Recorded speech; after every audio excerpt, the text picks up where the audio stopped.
Well, let's go ahead and cross live now to Jerusalem, where it's nearly 8:06 in the evening, and there's our local reporter, Nick Kolyohin, who's joining us here on RT International. So, Nick, it's, as I said, nearly 8:10 now in the evening there. Give us a sense of the atmosphere where you are now. As I understand, things are calm for now.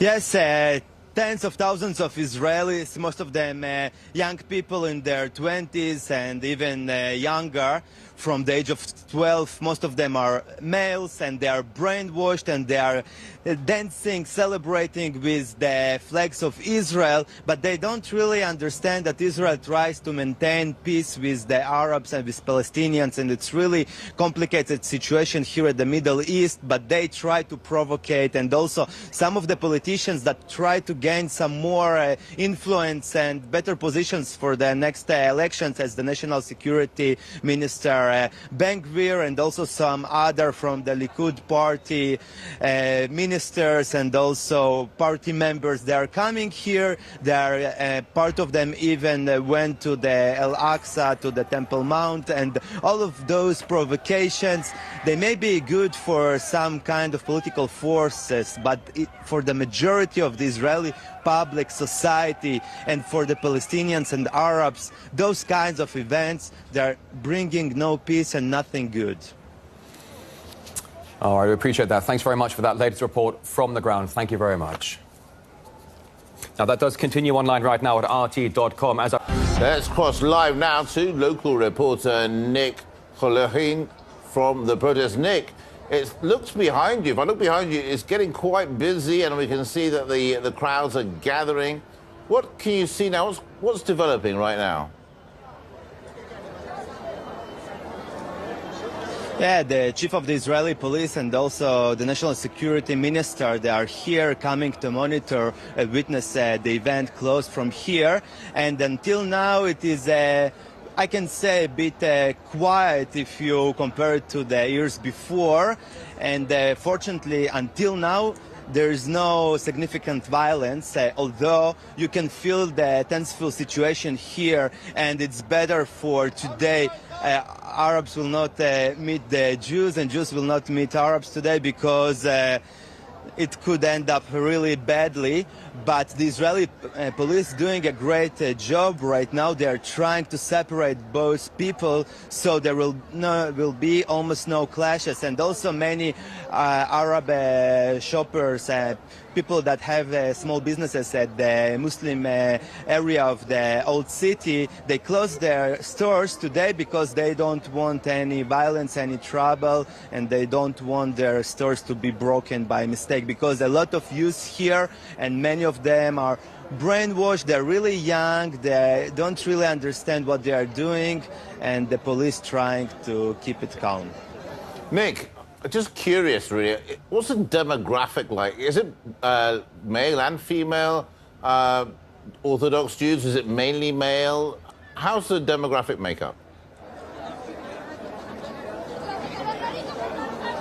So nowadays, this flag march and this celebration at Jerusalem, it is, I can say, mostly of men. They are young, they're about 15 to 20 something.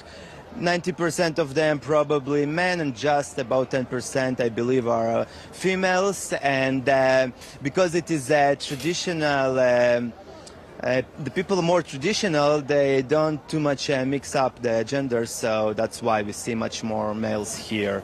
All right, Nick, let's hope that stays peaceful and it doesn't get any more violent. We will come back to you in an hour or so and see how things are. Thanks again, Nick. Now let's cross live to a local reporter, Nick Kolyohin from the protest. Nick, can you give us some more details about the protest and how the situation is developing right now?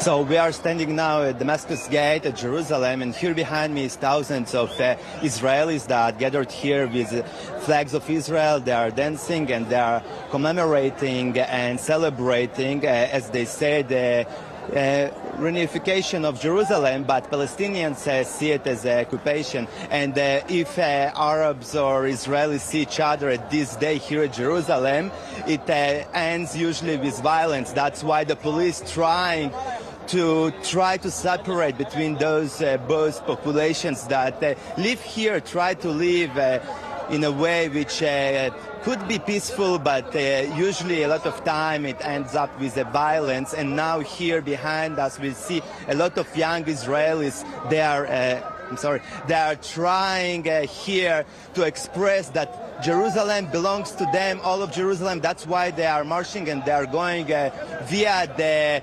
Palestinian, the Muslim side of the old city of Jerusalem. And a lot of police here in a big stress because they are trying to prevent some big event of violence, as it was 2 years ago. Actually, it started in a way escalation with Gaza Strip. So this year the police trying to keep it calm as much as possible. Nick, are we likely to see the violence escalate rapidly? Did it do so last year? I know you said that the police are there to prevent that happening, but are we going to be seeing extremists from left and right?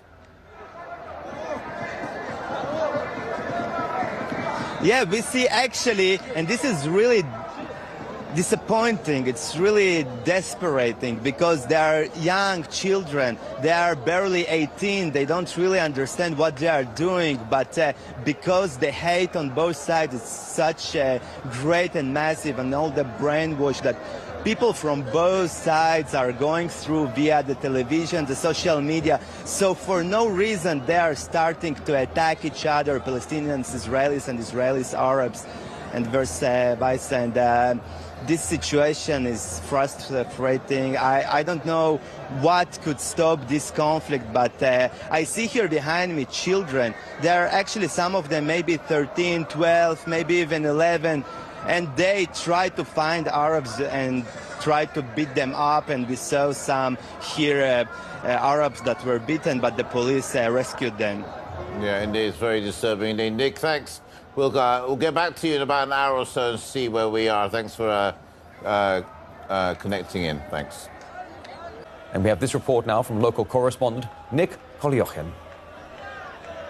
Tens of thousands of Israelis, most of them young people in their 20s and even younger, from the age of 12. Most of them are males, and they are brainwashed, and they are dancing, celebrating with the flags of Israel, but they don't really understand that Israel tries to maintain peace with the Arabs and with Palestinians, and it's really complicated situation here at the Middle East, but they try to provocate. And also some of the politicians that try to gain some more influence and better positions for the next elections, as the National Security Minister Ben Gvir, and also some other from the Likud party ministers and also party members. They are coming here. They are part of them even went to the Al-Aqsa, to the Temple Mount, and all of those provocations, they may be good for some kind of political forces, but for the majority of the Israeli